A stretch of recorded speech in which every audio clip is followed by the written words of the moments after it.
Bonjour à tous, c'est Ejawan. Aujourd'hui, on se retrouve pour parler du match de l'Angleterre contre les États-Unis, avec malheureusement un match nul 0 partout, car c'est vrai que ce fut un match vraiment ennuyeux. Voilà, c'est vrai que ça fait partie des pires matchs pour l'instant qu'il y a eu justement dans cette Coupe du Monde, même si on va dire la première mi-temps était quand même pas si mauvaise que ça, c'est-à-dire l'Angleterre avait la position de balle, il y a eu quand même quelques occasions, mais malheureusement, justement, ils n'ont pas réussi à concrétiser ces occasions. Et de leur côté, les États-Unis, on va dire, ont eu l'occasion la plus nette, car ils ont touché la barre transversale, voilà, sur un tir. Mais dans le jeu, c'était vraiment les Anglais qui dominaient, mais on va dire qu'ils avaient vraiment du mal à se créer des occasions, et surtout, on va dire, à faire les bonnes dernières passes, parce qu'on va dire, le milieu de terrain, ils le dominaient, bah, en tout cas en première mi-temps, mais après, ça coinçait un petit peu. Et c'est vrai que dans ce match, il n'y a peut-être pas eu assez d'impact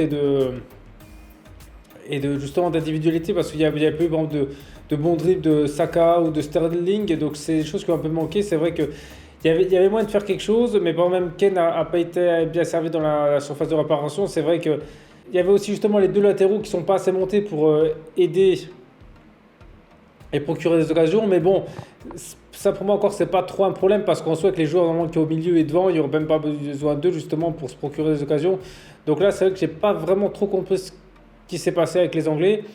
Surtout la deuxième mi-temps était à peu près similaire, voire pire, hein, c'est-à-dire que la deuxième mi-temps c'était même plus les États-Unis qui ont dominé et que Southgate a fait comme beaucoup de changements et malheureusement ça n'a pas changé, ça n'a rien changé du tout. Donc ça veut dire que si on change beaucoup de joueurs et que c'est à peu près le même résultat, c'est que c'est un problème de tactique, hein. C'est que voilà, le jeu n'était pas bon parce qu'en soi, le milieu, il a presque tout changé, ça n'a pas fonctionné.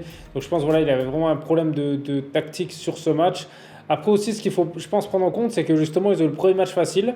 Et là, on va dire c'est la première vraie équipe qu'ils affrontent. Bon, c'est que les États-Unis, c'est pas non plus la meilleure équipe, hein, c'est pas une grosse équipe, mais on va dire c'est déjà mieux que l'Iran. Voilà, c'est comme une équipe qui, plus les années passent, plus c'est joué au foot, on va dire. Donc, je pense que justement pour les Anglais, ça a dû être un peu plus compliqué justement de tomber face à une grosse équipe et peut-être que là ils ont vu que leur jeu, ben, il y a des choses qui n'allaient pas. Donc justement c'est pour ça que pour eux le match contre le Pays de Galles va être important parce que là ils vont pouvoir justement voir s'ils sont au niveau ou pas.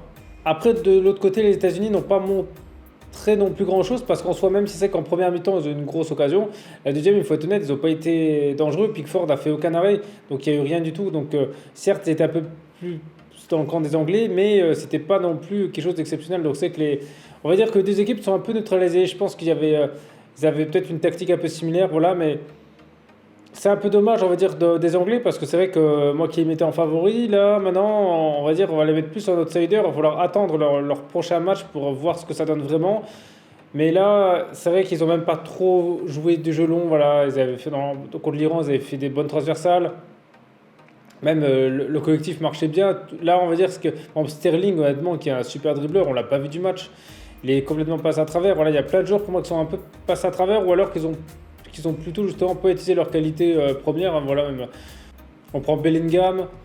Voilà, il y a pas eu grand chose. Même Rashford. Bon, Rashford encore quand il est rentré, il a apporté un peu. Grealish quand même aussi. C'est vrai que je l'aurais peut-être plus mis avant. Saka a rien fait non plus. Kane a été mieux, je trouve, que contre l'Iran parce que il était quand même là dans le jeu, il perdait pas les ballons. Ça se voit que franchement, Ken, c'est comme un super joueur et c'est dommage que voilà, ils en profitent pas plus que ça les Anglais.